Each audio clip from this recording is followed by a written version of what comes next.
Yeah.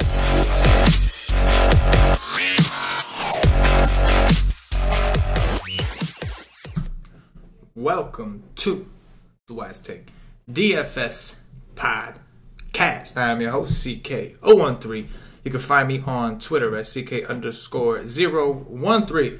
And I'm joined once again by one of Wise Take's finest DFS analysts, Mr. KamG333. You can find him on Twitter at KamG333. Cam, how you doing today, buddy? Doing good today, but DFS sucked because the Cubs couldn't get a hit at all today, so we didn't get to that bullpen at all, and just downhill from there. But and then looks like we have a funky slate/day tomorrow for DFS as well, so kind of weird overall, but doing good. I think like you won that tournament yesterday by like 30 points, which is awesome, and had a couple big winners, so overall I think we're doing really well. Yeah, man, the nation is definitely hot as a team. I know that it didn't go well for you. I didn't do well either. I was on different stuff and still didn't do well. But it sounded like you and Paulie got a lot right on the live stream. So it sounds like maybe more your guys' secondary spots were working pretty well. Like I know Paulie talked about. No, absolutely. I know like I talked about the Yankees. Paulie nailed the Yankees with Neil Walker and Didi Gregorius. Yeah. I miss his team, so go figure. But all in all, man, I did listen to a lot of the show, and I thought you guys got a lot right. It just seems like, there's always, when we go over all the games, there's always going to be a few spots you get right, some you get wrong, and unfortunately, it sounds like we kind of picked the wrong ones there. But there was a lot of good ones out there. Definitely some money to be made. I'm looking at the cheat sheet, and we had like Neil Walker in gold, Judge in gold, Andujar, Torres was on there. My biggest issues today was like the pitching. Like there were so many other bats I wanted to get. I ended up settling for the Reds, Pirates, chalk, and that didn't work out. But like the Yankees, like I even wrote them up. I was pretty confident in the Yankees. I just couldn't make it fit. Even with Archer and DeGrom, I still couldn't make it fit. And I think the key was to come off of DeGrom. That was really the key. If you went double punt, you could have loaded up on all the bats. I think Straley and DeGrom would have been fine. Straley and Archer would have been fine. DeGrom, and I keep saying DeGrom. I'm a homer. What are you going to do? But you got those Mets on your mind. Yeah, they got me frustrated. They really do. They got me frustrated. But Price was a good. Price ended up pitching well today. So that was my problem in my lineups too. I just couldn't get like that cheap second pitcher for me because I wasn't playing DeGrom at 13-1, so I went down to Price. But then I just couldn't find like anyone else, which I knew it was going to be risky going into the slate just because I knew an SP2 wasn't going to be a great option, and I just whiffed on both of them. So that wasn't good either, but oh well. Yeah, I think the chalk was pretty much like there. I think we all knew what the chalk was going to be, and it was kind of hard to get off of it, but you had to in order to win tonight. So, again, it was Texas, like you get all... 12. Yeah, I guess you could have made it happen with them. I guess they were pretty cheap. You probably could have made it happen with those guys, but I honestly didn't expect them to do that again. I don't know why, but I didn't. Anyway, like you said, we got some funkiness. Yeah, it's CC. Man, he's CC's been actually pretty good this year, so I wasn't expecting them to. I wasn't expecting them to do much, but they have Duffy tomorrow at home on the later slate, so maybe they keep it up. Yeah, we will see. We will certainly see. In the meantime, like you said, we got a little wackiness tomorrow. We have on FanDuel a 3-game early slate. On DraftKings, it's a 4-game early slate. And then we have a 3-game main slate on FanDuel and a 4-game main slate on DraftKings. For those of you who are subscribed to the Wise Take Nation, the Wise stream will be earlier because instead of starting at 7:10, we are now starting at 6:10 Eastern. So the show is going to be bumped back an hour, probably around 4:30 is when we'll do the MLB Wise stream for the main slate. Aside from that, obviously, the articles, all that kind of stuff, all pretty standard. It'll be out at least at the very latest an hour before lock. But anyway, we will cover both because if not, it'll be the world's shortest podcast. So I guess we're going to go ahead and we're going to dabble in both. We're going to cover all the games just to make sure we cover FanDuel and DraftKings evenly. Obviously, I think it was the last game is the one that got cut out. The 3 o'clock game is the one that got cut out for FanDuel. But it is available on DraftKings. So let's go ahead and get this rolling. First game for both sites is going to be Ivan Nova of the Pittsburgh Pirates visiting Luis Castillo of the Cincinnati Reds. Looks like it's going to be about 80 degrees, 47% humidity. And the total here is 9. Cincinnati minus 120 at home. What do you think, Cam? My stupid computer isn't loading. Well, that sucks. But hanging. Just right off the top of the dome here. Yeah, so I mean, I think Castillo's in a good spot here. Okay, here we go. Come on. Yeah, so he's 7. What is he? 7'6"? Is that what it says? Hold on, give me 1 second. I apologize. Yeah, no problem, Cammy boy. Yeah, 7'8". Castillo is 7'8". Nova 6'4" on DraftKings. I'm like streaming the Cavs game right now and doing the stream right now and everything, so it's a little slow. Stream life, bro. Stream life. All right, so he's 7'8". Okay. Yeah, so I mean, I think this is a pretty good spot.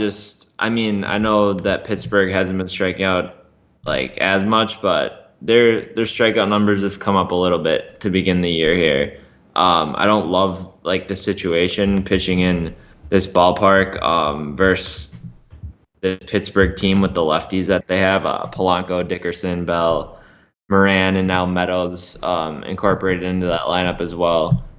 It's going to make it tough for him here because he does struggle a little bit towards lefties, especially at home in a small ballpark where the home runs give him trouble typically. But with that being said, on a 4-game slate here, you're definitely going to want that strikeout upside that Castillo brings you.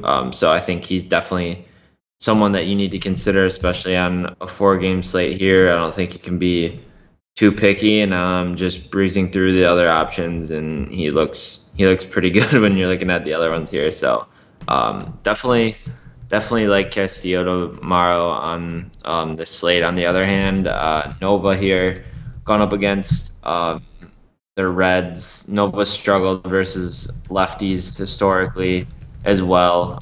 Going up against the Reds, that's never a good thing. And then when you place the struggles versus lefty in this ballpark as well, it's not good. Scooter Jeanette's just been like red hot. I think he homered again tonight.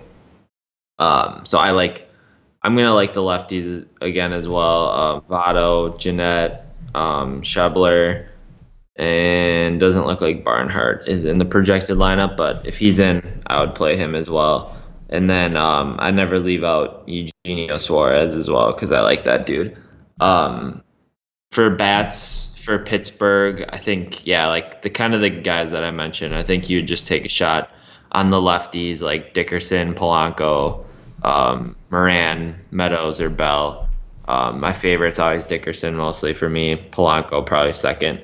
And then not really a stacking situation here. I think most likely I would just want to try and pick off like 1 or 2 home runs here because I'm sure there's going to be 1 or 2 in this game.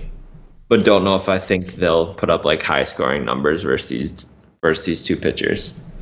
Yeah, I anticipate on a 4 or 3 game slate, Luis Castillo to be somewhat popular, especially on DraftKings where you got to find 2 pitchers. Just because looking at some of the names of the other guys, I don't think people are going to be too eager to play them.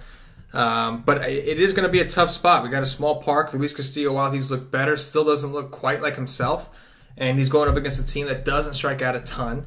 There's going to be a lot of lefties in this lineup. So I think that this is a situation where, like you said, like we can't be too picky. There's very limited options. I think there's only 8 pitchers you can pick from, and none of them are like stand out. Like, oh, I got to play this guy. So I think that this is a weird situation where, like, even if you don't think your pitcher's going to do like phenomenally, you may have to just pull the trigger and hope he raw points out the other guys. You know what I'm saying?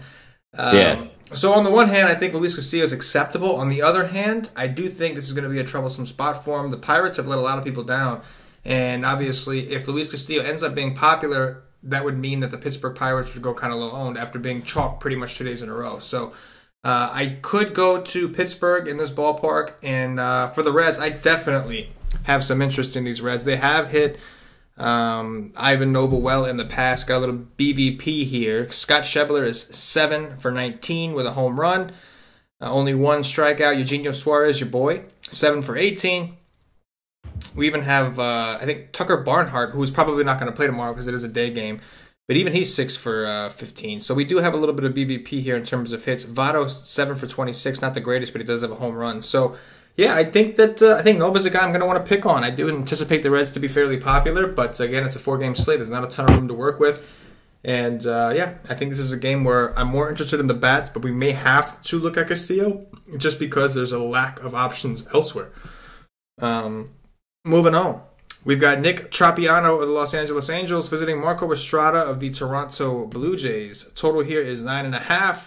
Toronto minus 105 at home. Slight underdog. What do you think? Yeah, I mean, I like both of these offenses, and I've been kind of looking at this matchup here like the last couple of days, and I think one of these games they'll go off. I think they probably only have one game left now, but I think I could see like a scenario where both of these teams like go off in the same game. Hasn't happened yet, but could happen tomorrow. Marco Estrada going up against the Angels. Don't have any confidence in there. I don't think I would even consider pitching Estrada in this spot versus the Angels at home. You got like Trout, Upton, Ohtani. So they're in a good spot tomorrow. I don't think that Estrada is gonna have a good game versus them whatsoever. I don't know if Ohtani's gonna be in the lineup because he might be pitching tomorrow or something like that.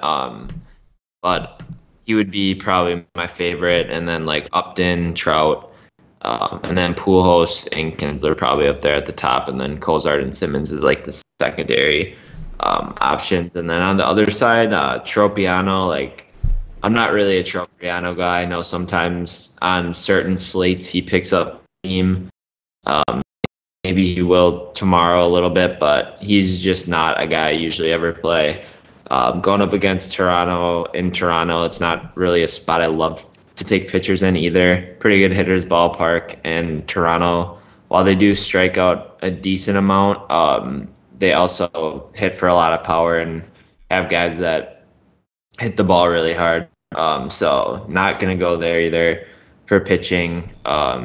I think you could take a look at like Curtis Granderson, but the three guys that I usually always target for Toronto would be like Donaldson, Smoke, Teoscar Hernandez, and Solarte as well.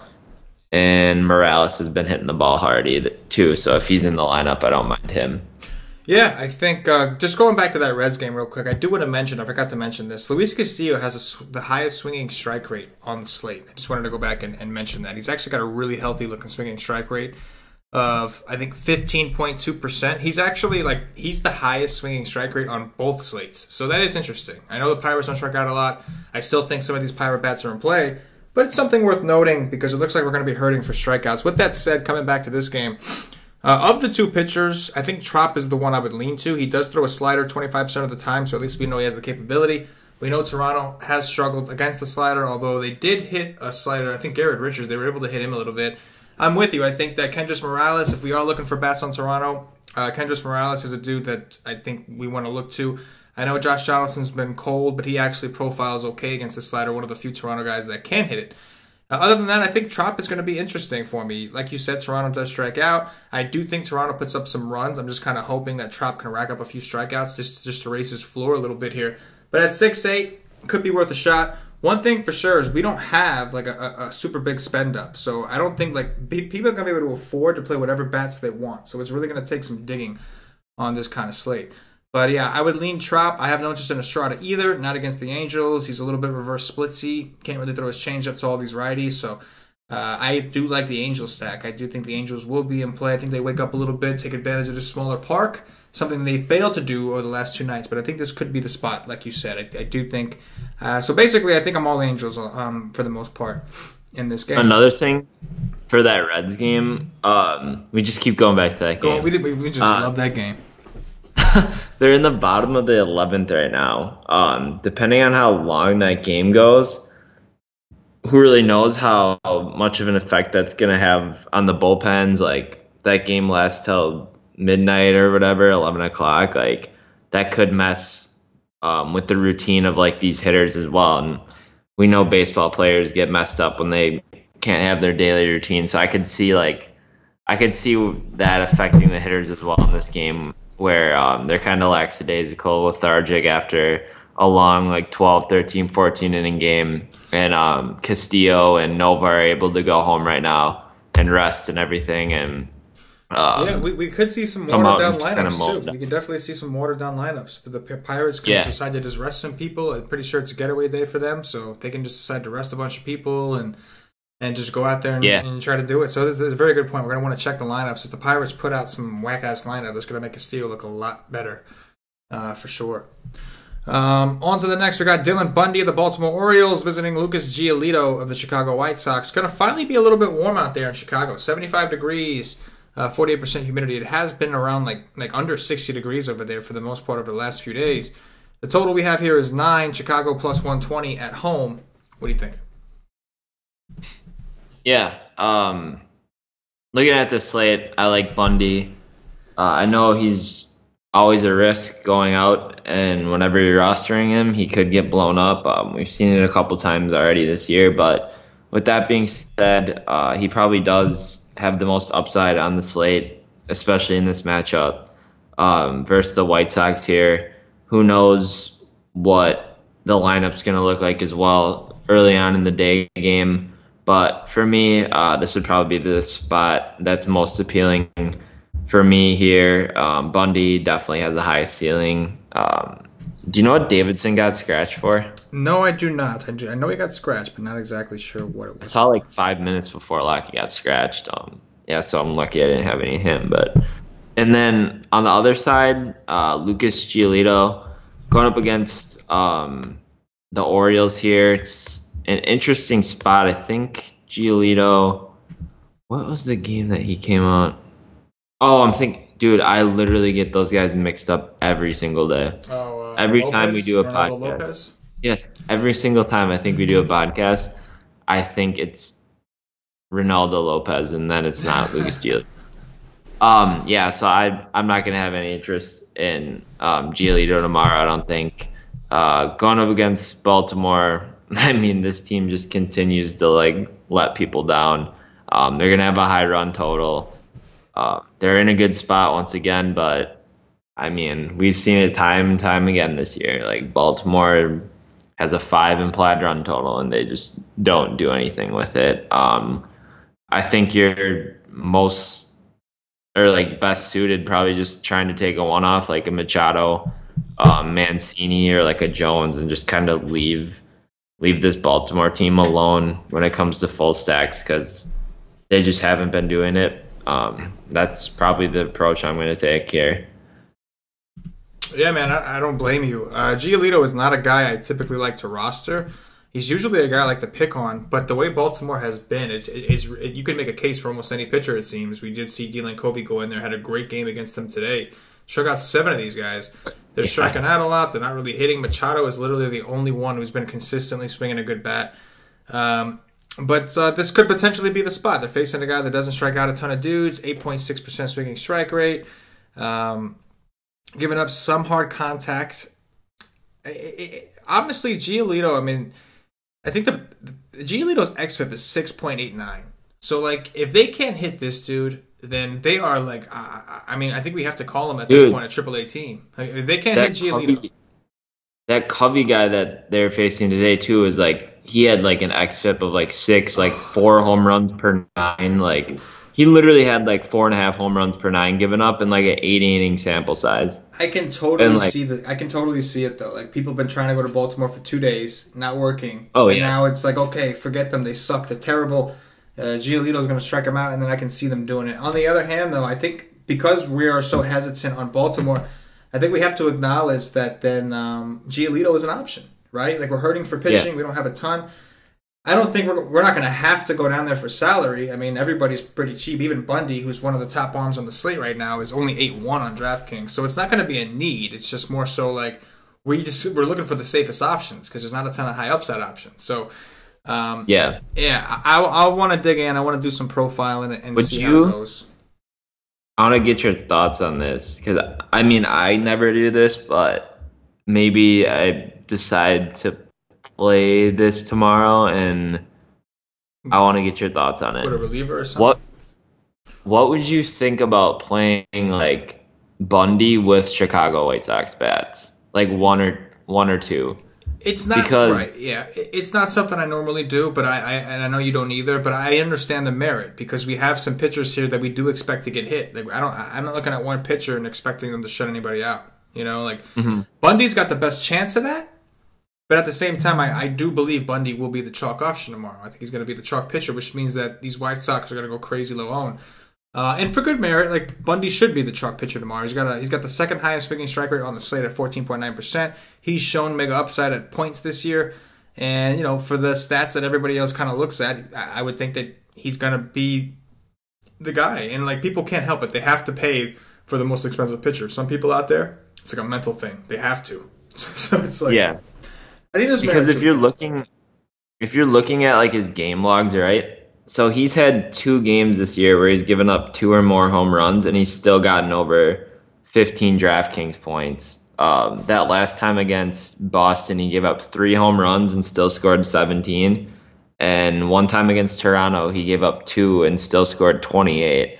So on like a small slate here, like I think some of these White Sox bats, like specifically like a Mancada or a Abreu or something along those lines, like there's a scenario where you could pitch Bundy and he could K like 10 White Sox, but Mancada could also like hit like 2 home runs, one off Bundy and one off like this terrible Baltimore bullpen, you know, like or something like that. So it was just a thought that kind of popped into my head. Yeah, man. First, it's definitely a viable strategy. I mean, I'm gonna try to play in some like single entry type contest, a little higher dollar single entry kind of stuff tomorrow because these 4-game slates get a little wacky. So I don't think that's the environment I would try it. But I think if you're trying to win a donkey, yeah, I think that I wouldn't be surprised if we saw the winning lineup, regardless if it's Bundy and the White Sox or not. I wouldn't be surprised to see the winning lineup with like a guy, one pitcher on one team and like at least one hitter from the other, just the kind of slate that it's lining up to be. Because at the same time, like there's not a ton of options. It's only 4 games, so you got to make decisions. On FanDuel, it's even worse. It's only 3, so you're going to have to make these decisions. You know, on FanDuel, like forget about it. Bundy's going to be ridiculously high owned. Like it's just 3 games. Like this is it on FanDuel. So yeah, I think there's merit to it. I do think Bundy's is in play. I know the White Sox do strike out a lot. However, Bundy has looked a little rocky. I think we're seeing him kind of come down to earth to what he really is. I think he has strikeout upside, but I also think he's got blow up potential. So I expect Bundy to be popular, which means I expect these White Sox to be very low owned. And I don't know, it's a nice total. It's warming up out there. I wouldn't be surprised. That's Bundy's problem is he gives up home runs. So I can totally see the merit there in a White Sox stack as well. So we'll have to dig in tomorrow for sure. Last game on the DraftKings early slate. We already finished the FanDuel early slate. Felix Hernandez of the Seattle Mariners visiting Josh Lucas. All I know about him is he's right-handed. Doesn't appear to be in the player pool for DraftKings. I guess they just said F it. The total in this game, let's see if we have one. We do not. We do not have a spread nor a total because I guess they were late to get Josh Lucas in there. Know anything about this Josh Lucas kid? So he pitched on the 18th against Toronto, 3 2/3, 2 hits, 1 earned, 7 strikeouts. 50 strikeouts? Pitches. So he's a relief guy, it looks like. So my guess is if you're rostering him, you would hope that he throws like 60, 70 pitches max and strikes out a bunch of dudes quick. Doesn't give up any runs. He's not even in the player pool. We can't even play him. I see him right now on DraftKings. Oh, he is? Oh, okay. I don't see a price for him on this thing. Okay, so how much is he? Do you know? 4K? He's 4K min price. Okay. All right, that's interesting because Seattle's lineup lately has looked rough. Yeah, so, I mean, he's a guy, like, especially in this ballpark, too. At 4K, I would have to dig in a little more to see what you could ballpark, like a pitch count maybe, kind of look more into his stuff and everything, but 7 strikeouts and 3 2/3. He must have good stuff.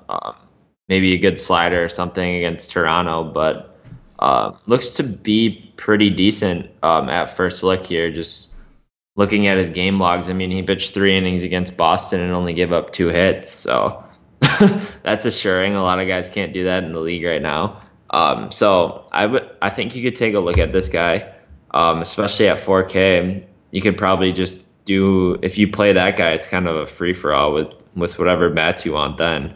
And my guess, he's probably like the third most talented pitcher on the slate, kind of looking at it. So, yeah, I'll have to dig into it a little more if I decide to play a smaller slate tomorrow during the day, which I don't even know if I'm going to. But, and then on the other side, like, I'm not going to take Felix here against Oakland, but actually, I could see it like on this slate here, 7-5, Oakland, big ballpark.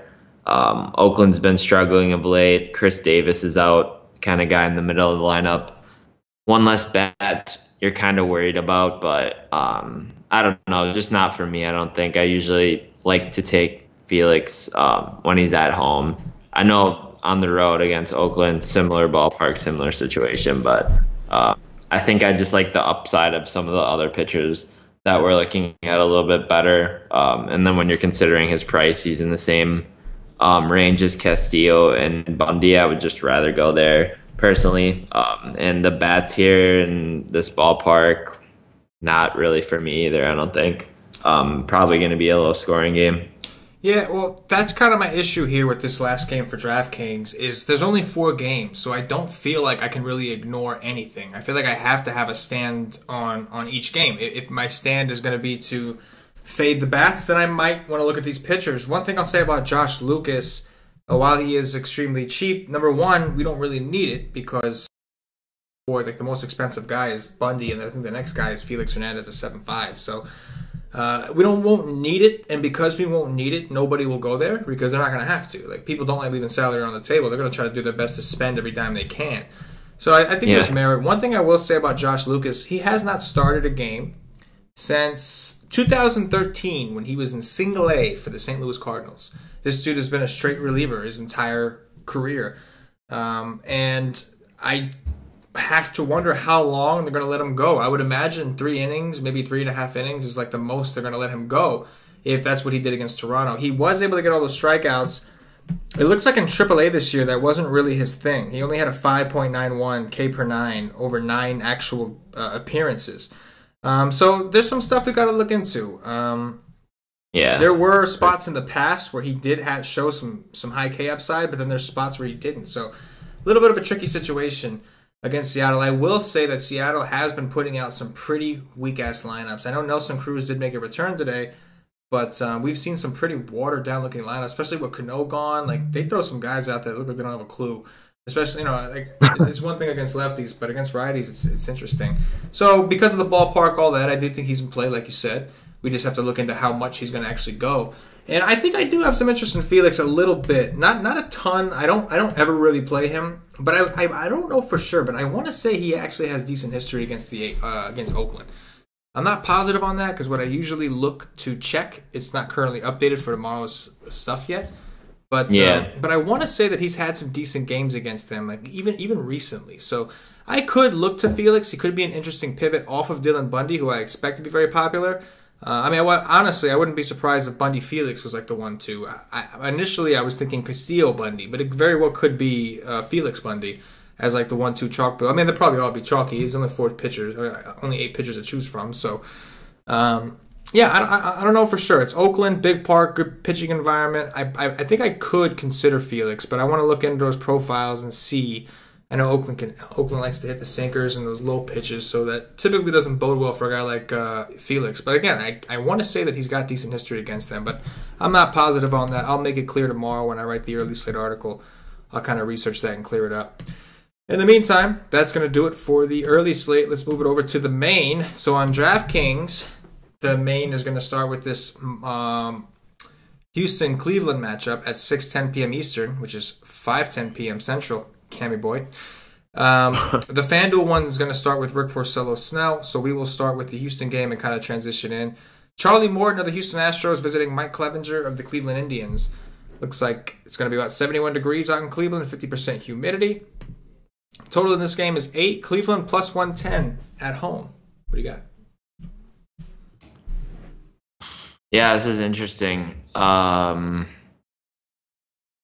first gut reaction says not to play Martin tomorrow. But, so, I mean, I love Martin as a pitcher. I think I've played him literally almost every time he's pitched this year so far, and it's worked out pretty much well every single time, outside of maybe one start. But on the road against the Indians in Cleveland, I don't know, like there's really no reason why I wouldn't want to play him outside of just like my gut reaction right now is not telling me not to. But this matchup for Morton here is still pretty good. I mean, he's going to get Lindor, Brantley, Ramirez, Yonder Alonso, Melky, Jason Kipnis, and so it looks like he's going to get 7 lefties, which I believe he has a higher K percentage. I don't have the numbers in front of me right now, but I believe he strikes out lefties at a lot higher clip than righties do. I think that slider, curveball type pitch that he throws breaks at the back foot of those hitters, and really they all struggle with them. So, I mean, I don't know why he would struggle in this matchup outside of it's just Cleveland and they have a bunch of pretty good hitters, but he should be able to handle them. 11-4, wouldn't have a problem at all. Tomorrow going with Morton, you could take like a really contrarian stack, like stack up these Indians bats against Morton here. The lefty power dudes would probably be the guys that I would want, like Lindor, Brantley, Ramirez, Alonso, and E5 would stay away from those guys at the bottom. But I'm guessing on a small slate, you could probably get the Indians really low owned still, even though the slate's super small. And then on the other side, like Clevenger, 9K pitching at home against Houston. We saw what he did last time out against Houston. Did all right, but he's been pitching better since like I think his first 3 starts were a little iffy, but he's been pitching better. 9K at home, pitched actually better on the road this year than at home. Going up against Houston, I don't know if I actually like love the spot for him either, but on a small slate, we'll have to see what else we can get. First look, I don't mind Clevenger just the way that Houston's been hitting this year. They haven't really put up a whole ton of runs. They only put up 4 runs on Shark today. So that kind of is telling. Don't mind Clevenger here either. I think if I had to choose, honestly, just like game theory wise, I think I would take a Cleveland stack over a Houston stack. I think there's more value there, but what do you think? Yeah, I think the last time these guys were supposed to have a pitcher's duel, I think Kluber did pretty well, but then eventually the bats kind of did go off. They were on both sides. Not off, but like it was a short slate similar to this, and then like guys were hitting home runs. I'm with you on Morton. I feel like we've done this before. Morton was home, and we all liked him, and he went out and did fine for us. He's on the road. Hasn't been as good this year on the road. You are correct. Yeah. His strikeout, he is a reverse splits guy. Even going back to last season, he gives up more contact to righties and he strikes out more lefties. That's kind of been the trend. Even like I said, even going back to last year. So I do think that there is merit here. I have a feeling that Morton won't be as popular as he should be because Rick Porcello is going up against the Rays, and I feel like people are just gonna. I think people would rather just pick on the Rays than pick on Cleveland. So I do have some interest here in Morton, but I am a little skeptical. Primarily for me, the reason I'm skeptical is because he's on the road. I don't know, it just worries me a little bit there. Yeah, that's exactly right? Why I am. Yeah, it's like he's on the road, and so it's like, is he going to have the same composure? It's going to be a little bit different. Like, I don't know. He's been better at home. His strikeouts have been higher at home. So I think Morton's interesting. But again, like if you can find a situation, even if Morton isn't popular, I still don't think Cleveland will be. So either way, I think we're looking at a situation where the bats in this game in general, which have a lot of upside, should go pretty low owned in general. So something to keep an eye on. I know Houston, I will say this. Houston has just been so disappointing offensively this season. Just as a team. They've just been the absolute drizzling shits. And so, you like that? The drizzling shits. Something I learned in wrestling. I've never heard that before. You never heard that? So when I was in the wrestling biz, that was something that got thrown around a lot. You didn't want to be told that your match was the drizzling shits, I can tell you that. You did not want anybody telling you that. But, yeah, so you learn something new every day, man. Welcome to class. Buddy. Yeah, no kidding. But, yeah, so both pitchers are obviously in play. I don't think anybody needs us to tell them that. I think the interesting thing here is taking a look at the bats. Right off the top of my head, I mean, I think Clevenger is in play. He's a little bit cheaper than both those other guys, and Houston has been the colder offense of the two, yet they are the favorites. So I think that's interesting. But Morton has been very good. I think we got to acknowledge that. He's been very good, and he does have higher K upside to lefties. So this could be a decent sneaky Morton spot, because I'll bet you most people don't actually bother to look at those splits. They just kind of assume, okay, he's probably better against righties and not as good against lefties. But that's not the case with everybody, and he's one of those guys. So I think Morton's in play. I love taking pictures in those matchups, like where they're actually reversed, but people at first look that don't really dig into it won't know that. Mm-hmm. Like, I'm pretty sure it's like significant, right? It is. Even going back to last year, it's significant. It's like a second 11 K per 9 opposed to this year. It's like double. This year it's really big. Yeah. This year it's really big. I'll read it to you right now. I got it right here. This season, he's got a 43.4% K rate to lefties and a 21.4 to righties. Yeah, that's what I remember looking at that when I was gonna, because I pitched him against Cleveland at home. Yeah. And I remember seeing that, and I was like, okay, well, I'm not worried about it. Yes. And that's kind of like that's the other end of the spectrum. Like his home and road, it's tough to say. He's only pitched 12 innings on the road this year, so it's kind of tough to play that. I know last year he pitched better on the road, actually. More. It seems like all those like Houston pitcher guys, like they seem like they just are lights out at home. Yeah. And then on the road, they're still good, but they're not like as dominant as they are at home. And just watching Morton, like he kind of seems like he feeds off of the crowd in Houston when he's pitching. Like he gets going, he gets fired up. Like his velocity is always up at home as well because there's a big crowd and stuff. Mm-hmm. And kind of what we were talking about too, if he's not going to be popular, like if people are going to go to Porcello, then I'll have a lot more interest in Morton just because of the upside.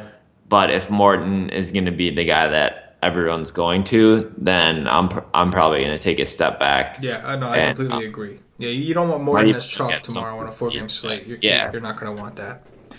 Moving on, we got Rick Porcello with the Boston Red Sox visiting Blake Snell, the lefty from the Tampa Bay Rays. Obviously, this is a indoor game in the Dome. We don't got by no weather. Total here is 7.5. Tampa Bay plus 115 at home. What do you think? Yeah, like you said, I think Porcello's probably the safer option of the two pay-ups tomorrow. But with that being said, I think he does have a lower ceiling, higher floor, lower ceiling. So it kind of depends on what you want to do with your roster, I guess.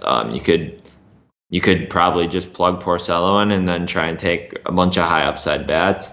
Or you could do like a Charlie Morton who could go out there and get you a 40. I don't think Porcello has the ability to get you a 40. I think he probably has like a 25-point ceiling, 28-point ceiling in this matchup here. But it's a good spot for him, definitely in this ballpark.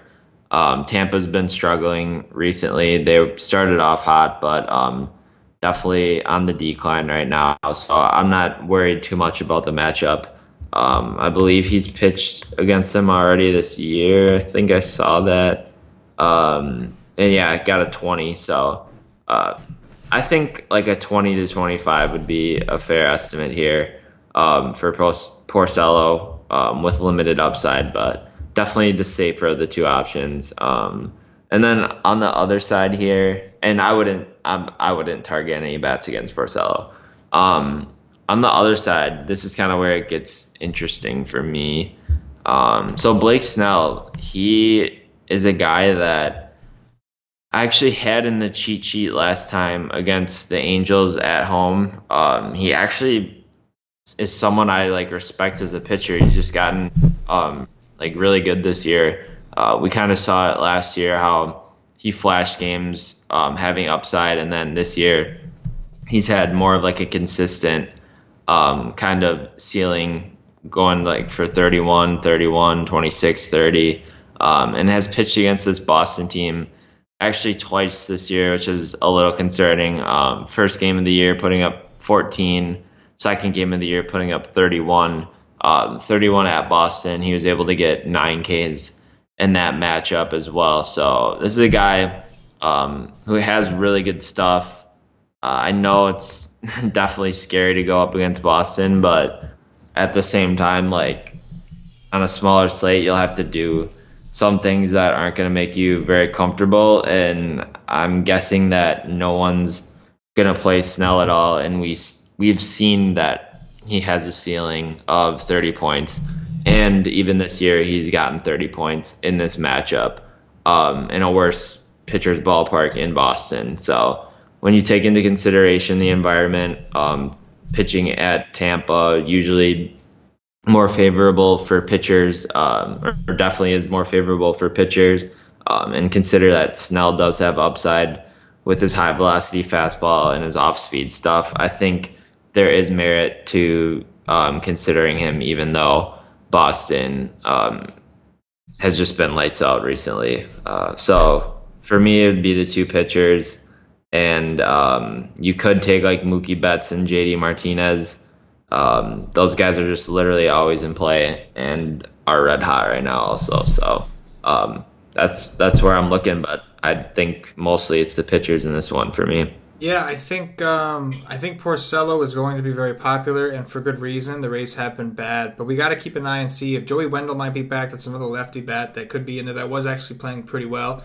Ramos has been missing a little bit. I know we don't really love him against righties, but obviously he's got some upside. And honestly, for Porcello in general, I'm not crazy about him. Like, if I had to pick between Morton and him, I'm going Morton. And I honestly think most people will come to Porcello.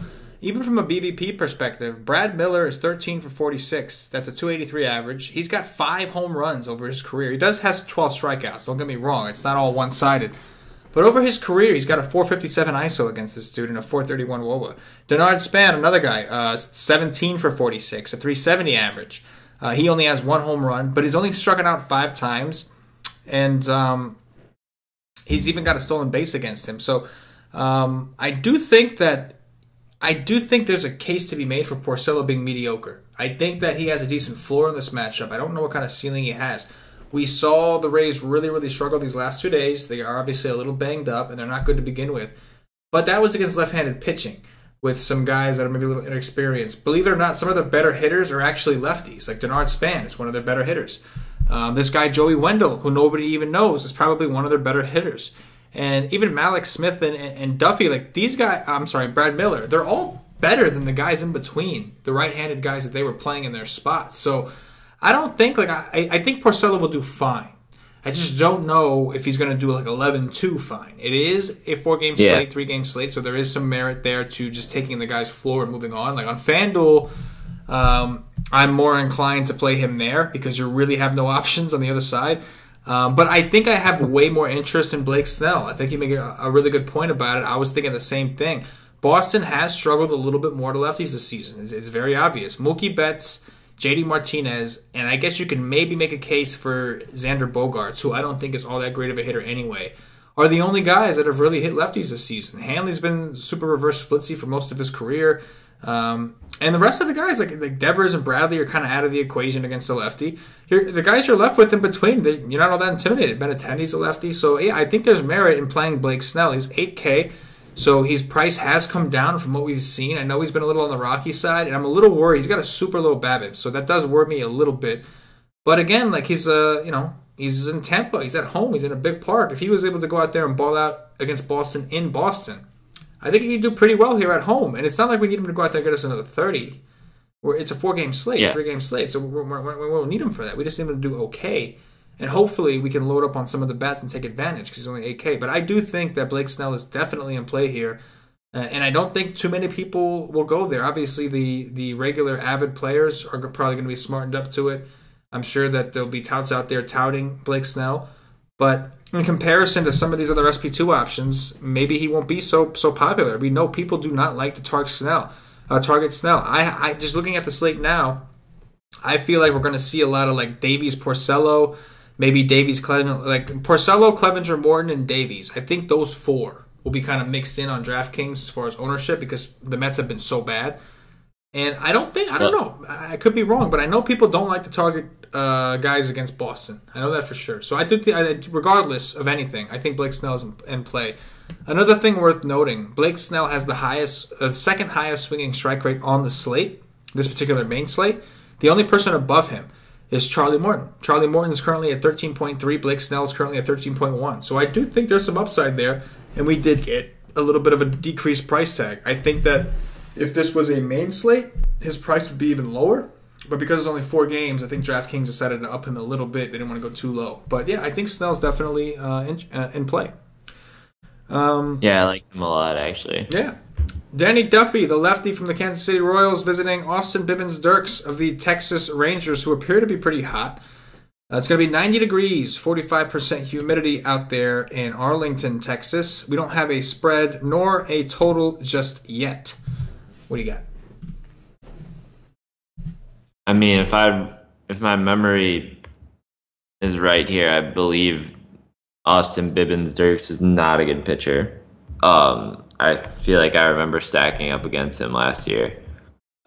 So I think you could take like a full game stack here against both these guys in this ballpark. 90-degree temperatures again in Texas. Looks like the weather is going to be great for hitting.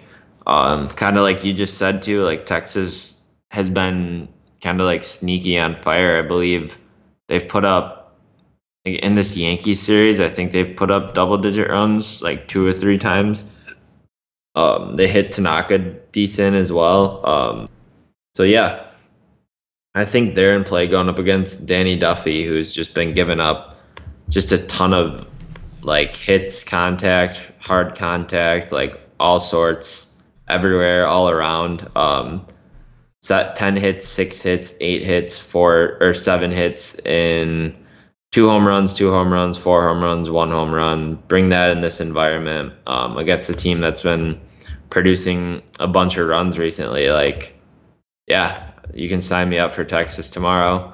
I also do think, with that being said, Texas is going to be really popular as well. So if you're going to go with like a Texas stack, I would consider playing like a more contrarian pitcher, kind of like Snell that we were talking about.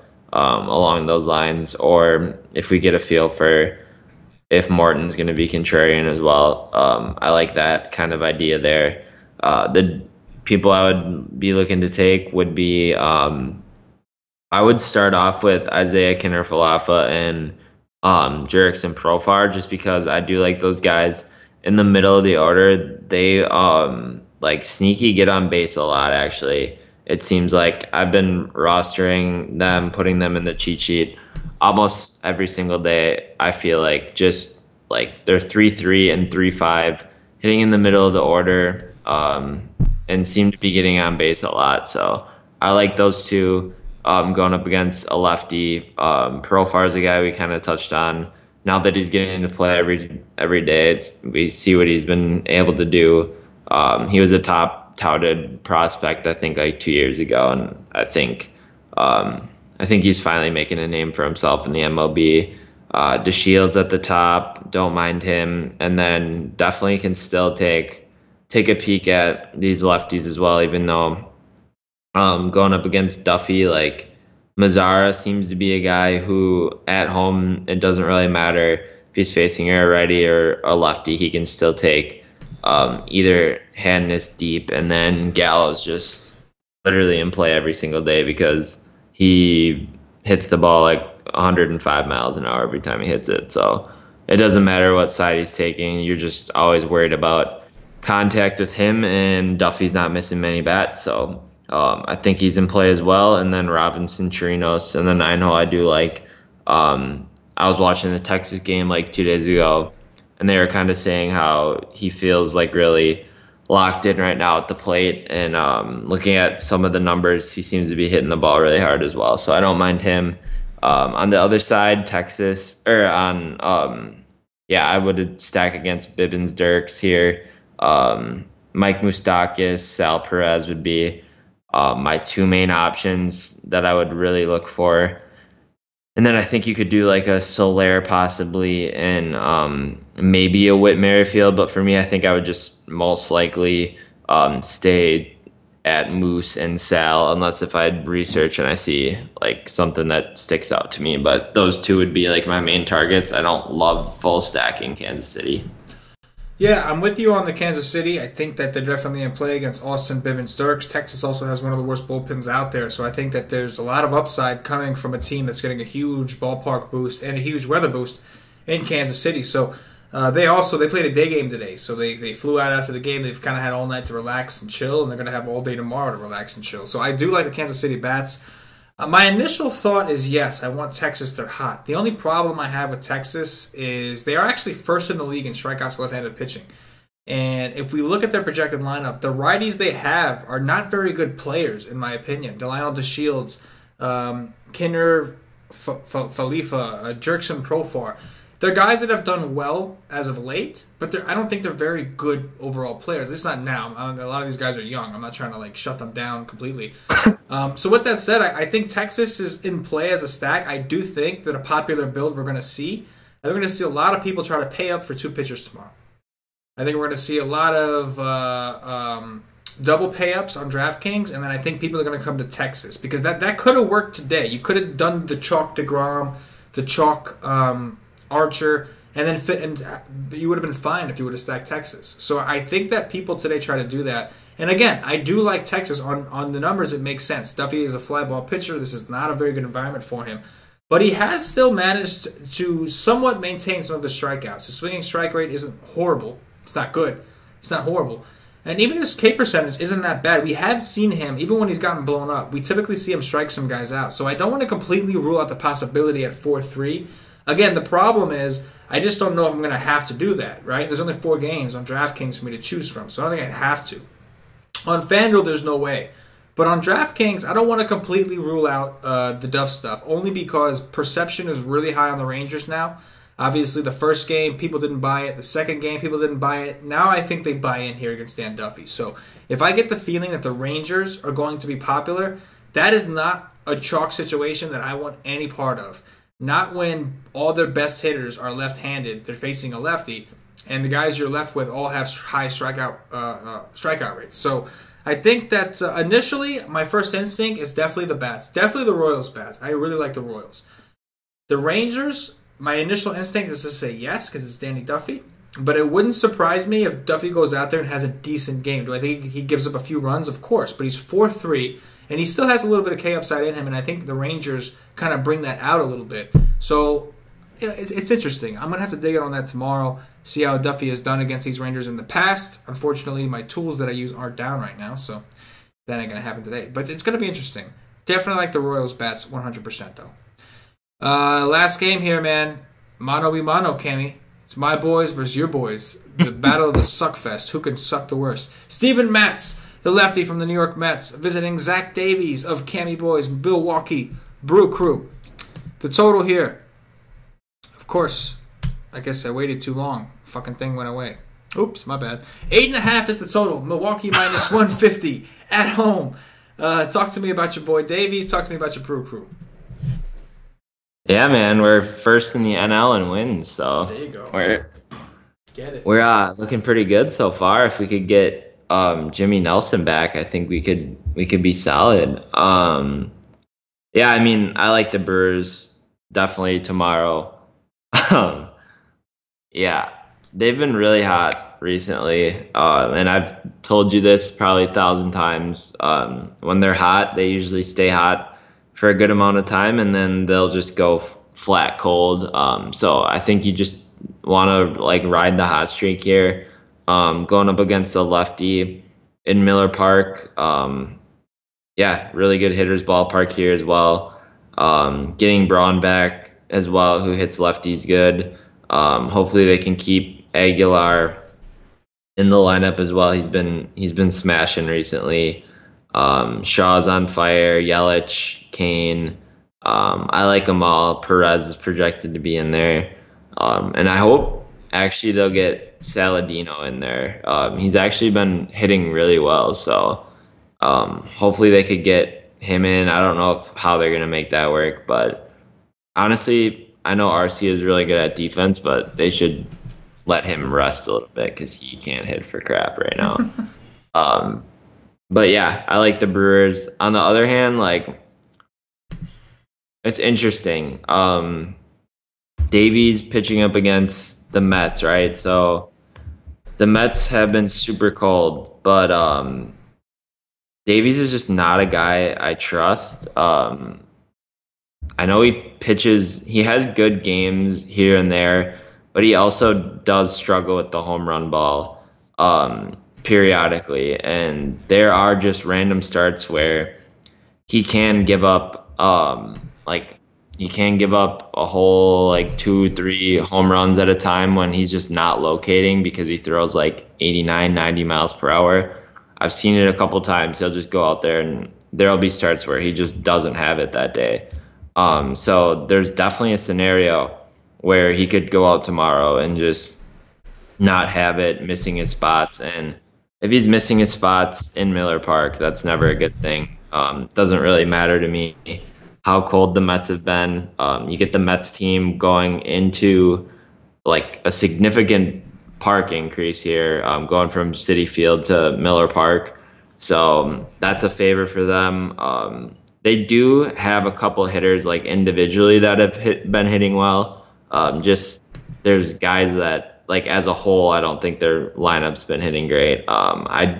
Nemo's been hitting well. Asdrubal Cabrera's been doing well, and Conforto would be another guy that I like here, and Mesoraco as well would be someone I would look at. And I don't mind Gonzalez either. I haven't been playing Jay Bruce just because like it seems like he is lost at the plate or something. I don't really know. Looking at his stats, it seems like his hard contact is just significantly down, especially for Jay Bruce, and like a huge increase in his soft contact compared to like his average throw of his career. So I've just been staying away from him. But for the most part, I don't mind like either of these bats, and I think this could be a spot where you could use it as a scenario to leverage the field if you want. Because I think Davies will probably be a popular option tomorrow, just going up against the Mets, who just have tended to be, wow, you can say have been struggling. They've been terrible. You can say it, Cam. Yeah, but so I think he'll be popular, and if he's going to be really popular, I don't mind like just fading him or attacking against him. Yeah, I think it's a situation where I definitely prefer the bats. I don't think I'm going to have to go that low to a Davies just because there's not a ton of super expensive stacks out there anyway. So I think that I agree with you. I think people will go to Davies mainly because of how bad the Mets been. Little insight on Jay Bruce. So Jay Bruce has seen Davies a good amount because he was obviously used to be on the Reds. Jay Bruce, not only is he horrible this year, but he's 1 for 15 lifetime against Davies. Ironically, only 1 strikeout. He saw this dude. He had 17 total plate appearances, 15 at bats because there were 2 walks. Only struck out once, and still only has 1 hit off the guy. I mean, that is just horrible. That's just wild. But like you said, the Mets are cold. This is obviously a huge ballpark boost. Davies hasn't looked very good this year. So I think that if we get the feel that Davies is actually going to be the popular, like, cheap SP2, so to speak, I think there is merit to taking a chance on some of these Mets. You mentioned there are a few of these guys that have been hitting well. It's just as a team, they've sucked major ass. But like you said, Conforto, Asdrubal, Nemo. I wouldn't even mind Wilmer Flores. He's actually not been so bad. But for some reason, as a team, they're just sucking. So I totally, people wanting to play Davies against the Mets, I get it. I completely understand the way that they swung bats. They look like a minor league team out there. I mean, they just look bad. And like one thing I will say, I'm not trying to be so hard on them about not hitting Straley, because Straley did have 2 really good games against the Braves, one of the better offenses in the league. So I do think Straley is just kind of pitching better. And we know, like, from last year, Straley's not that bad of a pitcher. So I don't want to, That's exactly what we said on the Y stream today. Right. So I don't want to harp too hard on the fact that Straley did well against them. I mean, Straley is a decent pitcher. It was a good ballpark. Everything kind of lined up. Davies, on the other hand, I'm not sold that he can do the same. He's not a big strikeout guy. And if the Mets are going to put the ball in play and they're getting a big ballpark, obviously, boost, I think that they're interesting. I do. And I think they should be relatively low owned because of how bad they have been. With that said, I do like the Brewers bats a lot against Steven Matz. He has just been horrible. The Brewers, while they do strike out a lot, I think they're 7th in the league against righties. They're like bottom half against lefties. That's a side they don't strike out a ton on, and they may be getting Ryan Braun back. So, yeah, definitely. I think they are, yeah. Right. So, like you said, Jesus Aguilar has been red hot. Hernan Perez, I know this year he's been shitty, but for the most part, we know he has big time power to lefties, particularly. You're going to have Ryan Braun in that lineup. You got Lorenzo Cain, who has been relatively hot. Travis Shaw is just unbelievable. I know it's a lefty. I don't care. Travis Shaw is just like a man on a mission right now. So I really do like the bats in this game in general, and I think the total kind of replicates that. The total is like 8.5. It's not exactly low. So yeah, I think that I'm going to be interested in the bats on both sides here. I really do. I think there's merit to that, and I don't know how popular. I'm sure the Brewers will have some ownership. Don't get me wrong, but I don't think the Mets will. See, this is what sucks about the Brewers lineup. Like, okay. So to get all their bats in, like, you have to sit one of these guys. But imagine if their lineup, you could add Domingo Santana in there somehow. Yeah, so you could get like, if you can somehow take out like Arcia. You know what I mean? Like, I know you got like, nobody else to play short, but if you could make that work, I guess Yelich would be the guy that you would want to sit. Yeah, like maybe we just put Domingo at short and just be like, hey, screw it. It's, hey, the Mets can't hit it anyway. Don't worry about it. They won't hit the ball to you. It's like, yeah. Or just put like extreme shifts on and just like hope it works out. Right, yeah, exactly. Dude, did you see that Justin Bour bunted today against DeGrom? That's pathetic. You never want to see a guy like Justin Bour bunting. That's ridiculous. To beat the switch, he bunted the left side.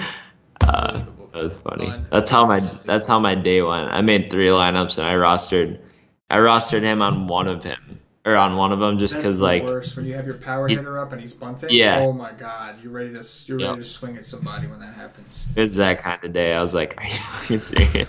Yeah. That's going to do it for the game by game on both slates. Before we do some top threes for the main slate only, I'm going to remind everybody, if you haven't already, check us out at whiteslate.com. Don't know what you're waiting for. We got 2 4-game slates on DraftKings, 2 3-game on FanDuel. We will be providing the help. We'll have early articles, cash game, and GPP. Y-Stream will be for the main slate. We'll also provide cash game and GPP articles for that as well, including Cammy Boy here's cheat sheet. It's going to be tough to make a cheat sheet on a 3 or 4-game slate, but I'm sure Cam will do what he does because he does it for the nation. So come check us out, man. Come see what we have to offer. We're a DFS community. We have all kinds of articles, all kinds of content to help you. We have projections. If you like to do multiple lineups with optimizers, you can actually download our projections, upload them into the optimizer of your choice, and you can have the little Wise Take twist on your lineups that day. Also, the Wise Stream is something that we do about an hour and a half before lock. Again, just a reminder for those of you who are members of the Wise Take Nation, the Wise Stream will be an hour earlier tomorrow, thanks to DraftKings starting the slate an hour earlier. So just keep that in mind. I'm glad they did it. I'm not complaining. I prefer a 4-game slate to a 3-game for sure any day. But yeah, just a heads up for the members out there. Also, guys, like, it's not just content. We're a community, man. Like, you got to come hop into the chat and see what we've been doing. Talk to some of our guys who have been here for a while. Take it from them. We've got a lot of guys here who've just learned so much. We've got so many guys that are winning money. It's awesome. One of our members who is new to baseball DFS in general decided to stick with us, ride it out. He just took down the big 2 yesterday. I think it was last night. Won himself 5 Gs. So come be another success story. That's what I would say. Come be another success story, right? It's a lot of fun, guys. $2.50 gets you in for the day. $2.50. That's it. You could try us for a full day. That means tomorrow you get the articles for the early slate, and then you get the Wise Stream articles, cheat sheets, all that for the main slate. So it's a good day to try us. Good day to try us. Also, something else we've been doing recently that we're not going to be doing it tomorrow because there is a double slate. We have to do content for those slates. But when we don't have an early slate during the week only, we do actually we have another show. It starts around like 1:30 Eastern, and we actually go through and we do the research together. We profile each pitcher, each game, each matchup, try to find out like you guys can see it on the screen, the stats we're looking at, and you can actually look and do the research with us. We actually research everything together. We discuss strategies, all kinds of stuff. We call it the MLB DFS strategy session. So for those of you that are signed up, you guys know what it is, and we've been having great success with that. And if you're not, it's going to be something you're going to be a part of. That's something we're going to resume that Friday. Friday will be the last day of the week we do it. until next week. But definitely come check us out, man. Come check us out. I mean, you could talk to any one of our members, and I think they'll tell you that it's a great community to be a part of.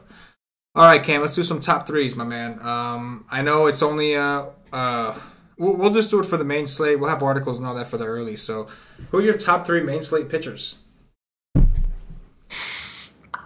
Clevenger, or what am I doing, dude? It's way past my bedtime. It is. I know. I was thinking that game, and then I wanted to say Morton, and then I said Clevenger for no reason. I get it. What in the hell? Clevenger, Snell. Oh my! I did it again. I'm done, dude. Morton, Snell, and Porcello. There you go. I'm gonna go Morton, Snell as well, and I actually think I am gonna go Clevenger. To be honest, I think legit. I think maybe you're just reading. Dude, maybe you were reading my mind. It's a sign. I think I just have to play him tomorrow, and he's gonna win me all the money. Yeah, exactly. Top 3 stacks, man. What in the heck? That was so wild. That was fun.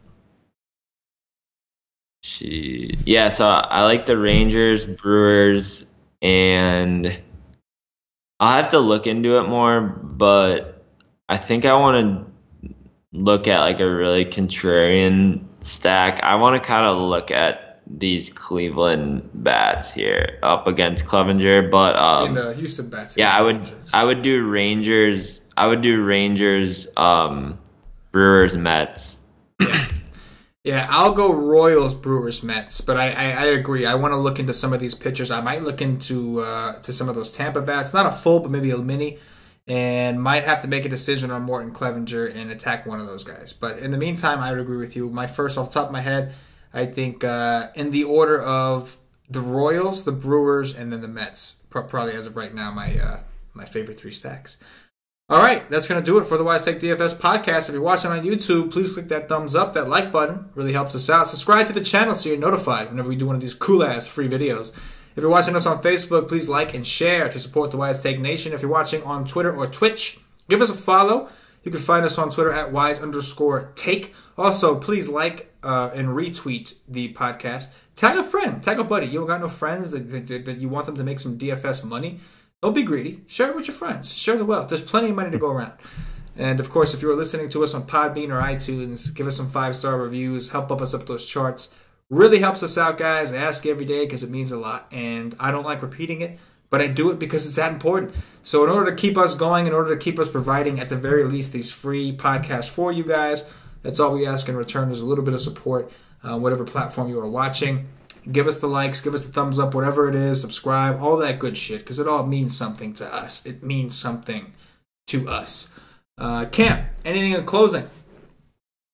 Yeah, I mean, just before, like, you were talking about that strategy session that you've been doing, like, that's awesome, man. I don't think there's any other site that's doing that, so if you're watching this and you're, like, new to MLB or DFS in general, and you're like actually interested in learning how to get better, not just like taking other people's picks, and really interested in like learning how to break down a slate, how to come about certain picks, how people get to certain picks. That's like something I think that no one else really offers, and you're in there like every single day doing that at like 12:30. Going up pretty much right until the slate, and then sending out an article and everything. And we have cheat sheets and cash game articles and everything too. But I think it's important that they know that, like, just come check it out like one day. Like, you're literally breaking down the whole slate, like everything that you need to know. So you're not only helping yourself out on that given slate, just by digging into it really deep and knowing specifics for that slate, but you're also learning how to become just like a better player by learning from CK, breaking it down, learning what to look at and everything. So I think that's the most important part, learning how to do that and then go from there. But yeah, I think we're the only people that offer that right now, and you do it like every single day. So that's awesome, and check it out, man. Like, yeah. Yeah, no, I appreciate that, Cam, and we've gotten a lot of great feedback from our current members. Again, unfortunately, tomorrow is not one of those days. We have an early slate, so when there's an early slate, we don't do them. Only do them during the week, because there's obviously day slates on the weekends also. But yeah, our next one is going to be Friday. So we have a week-long pass. You want to try us for a week. This way you get tomorrow in, and you can check us out on Friday and see what the strategy session is all about. You can do that. But again, I agree, Cam. There's not a lot of people are able to do it. I'm sure that a lot of these other sites would like to. Some of them just can't do it. And I'm doing the research with you guys. So you can literally come on here, and if there's a play that didn't work out, you feel so much better when you know that like the numbers said it. Even if it doesn't work out, you're like, okay, well, you know what? Yeah. There's a reason that I like this play. And it just made sense. I saw the numbers for myself. So yeah, it's something unique, and it's something cool, and a lot of our members, it's growing. It started off only like 4 or 5 of our members were actually looking at it. It is early. Some people got work. But now we got like anywhere from 10, 15, 20 people in there kind of chopping it up. And, you know, and then we have the Y stream later on. So when the lineups come out, we kind of finalize our decisions. So it's a great thing. It really is a process. Like I said, Cam, when I first started doing those strategy sessions, we're trying to get more hands-on with our members. So it's like, yeah, we'll provide you with picks. That's no problem. We're going to have picks, going to have content. But sometimes some of you guys really want to learn strategy, and you want to learn if you're in a pinch or in a jam, like you want to see how we come to these conclusions, how we perceive these things, and you know, come see what it's all about, and we'll give it to you. And it's not always going to be me. Sometimes we'll have Johnny on there. Sometimes it'll be Cam. But you know, either way, it really is awesome to kind of see what everybody's process is, and see and do the research for yourself and understand what you're looking for. Because I think that's the big part, Cam. Like you said, a lot of people, there's so many stats in baseball. People, one, don't understand what they mean, and two, they don't know how to interpret them. So I think that, you know, it's big. It really is, man. It really is. But I appreciate the kind words, Cammy. We appreciate you, brother. Work very hard for the nation. So for KamG333, for myself, and the entire Wise Take Nation, as always, good luck. Yeah.